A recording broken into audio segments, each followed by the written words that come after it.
Ils étaient nombreux à vouloir rendre hommage à Constantin II, dernier roi des Hellènes disparu le 10 janvier 2023, à l'âge de 82 ans, à Athènes en Grèce. À partir de 6 heures, dans la petite chapelle adjacente à la cathédrale d'Athènes qui était ouverte au public pour saluer la dépouille, il y avait des gens qui étaient venus de toute la Grèce, et notamment du Péloponnèse. Il y avait une file d'attente importante, explique Agala. Fr Alexia Kefala, correspondante sur place, des personnes âgées, dont certains avaient une photo d'eux, à l'époque du mariage de Constantin et Anne-Marie. Un peu après 11 h ce lundi 16 janvier, les funérailles intimes de Constantin II ont débuté en la cathédrale métropolitaine d'Athènes. Quelques jours avant, le gouvernement grec avait tranché, le dernier roi des Hellènes n'aurait pas droit à des funérailles d'État. Seule la ministre de la Culture avait fait le déplacement. Il s'agissait de tout sauf de funérailles privées, a constaté sur place la journaliste. Toutes les chaînes grecques étaient en live. Interdiction pour des drones de survoler la zone, 1500 policiers déployés depuis hier soir et un centre-ville fermé. Une cérémonie réglée comme du papier à musique. Il se murmure même dans la presse grecque que les membres de la famille royale grecque ont répété hier pendant plusieurs heures le bon déroulement de la cérémonie, s'inspirant des funérailles d'Élisabeth II qui avaient eu lieu en l'abbaye de Westminster en septembre dernier. Une cérémonie grandiose financée en majeure partie par des armateurs. Felipe V et Juan Carlos toujours en guerre. Il faut dire que de nombreuses têtes couronnées ont répondu présentes pour rendre un ultime hommage au dernier roi de Grèce. La majorité d'entre elles étaient arrivées la veille, logeant à l'hôtel Grande-Bretagne, à Athènes. Alors qu'un dîner était organisé, l'occasion a même été donnée à Laetitia d'Espagne de retrouver sa meilleure ennemie, Marie-Chantal de Grèce, l'épouse du prince héritier Paul. Et surprise, les deux femmes qui ne s'entendaient guère, ont été aperçues bras dessus, bras dessous. Une réconciliation vivement saluée en cette période de deuil. Les mines étaient plus sombres en ce lundi 16 janvier, quand les membres des différentes monarchies européennes se sont retrouvés sur le parvis de la cathédrale. Paul de Grèce, le prince héritier, a tenu à accueillir personnellement chaque invité. Arrivée remarquée, et très applaudie, de la reine émérite Sofia d'Espagne, la sœur du défunt, accompagnée par son époux Juan Carlos, en exil à Abu Dhabi depuis 2020. On les a vus papoter, échanger quelques mots. C'est un moment qui a surpris les médias et le public, explique Alexia Kefala. Le roi déchu aperçut ses dents d'une canne pour marcher, a insisté pour venir, soutenir sa femme mais aussi et surtout rendre hommage à celui avec qui il avait passé tant d'été.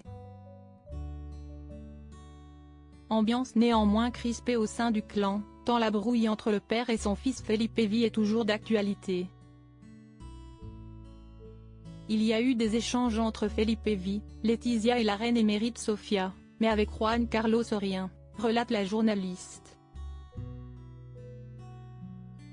Heureusement, lors de la cérémonie, la bévue de Westminster a été évitée, et les deux hommes n'ont pas été placés à côté l'un de l'autre. La reine émérite Sofia d'Espagne était également accompagnée de ses deux filles, les infantes Elena et Cristina.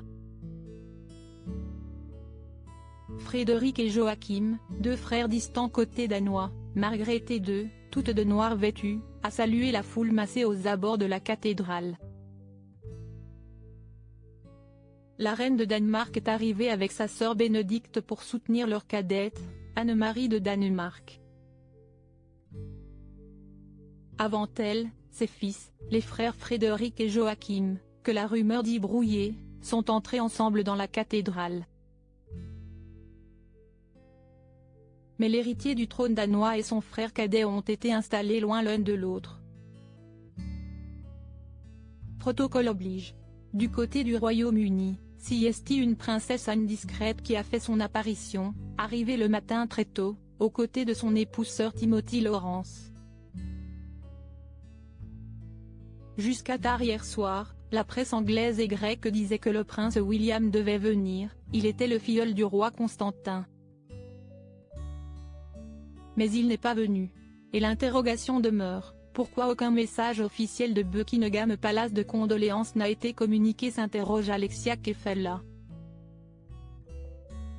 Pour représenter le prince William, CST Lady Gabriella Windsor, la fille de Michael de Kent et autre filleule de Constantin II, qui a été missionnée. Sous les voûtes étoilées de l'imposante cathédrale d'Athènes, Maxima des Pays-Bas a fait sensation avec une mantille en dentelle noire au bras de son mari, le roi Willem Alexander. Mette Marie, lunettes sur le nez et précieux collier de perles au cou, n'a quant à elle rien manqué de la cérémonie dirigée par l'archevêque Hieronimo, aux côtés de son mari, le prince héritier Haakon de Norvège. Sa sœur, Martha Louise, avait également fait le déplacement pour l'occasion.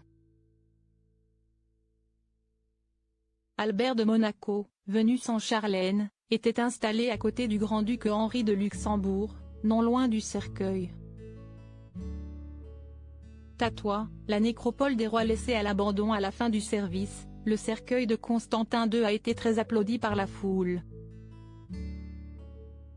Son fils, le prince héritier Paul, était visiblement ému, aux côtés de sa mère, la reine Anne-Marie de Danemark, qui a eu une très émouvante attention pour son défunt mari.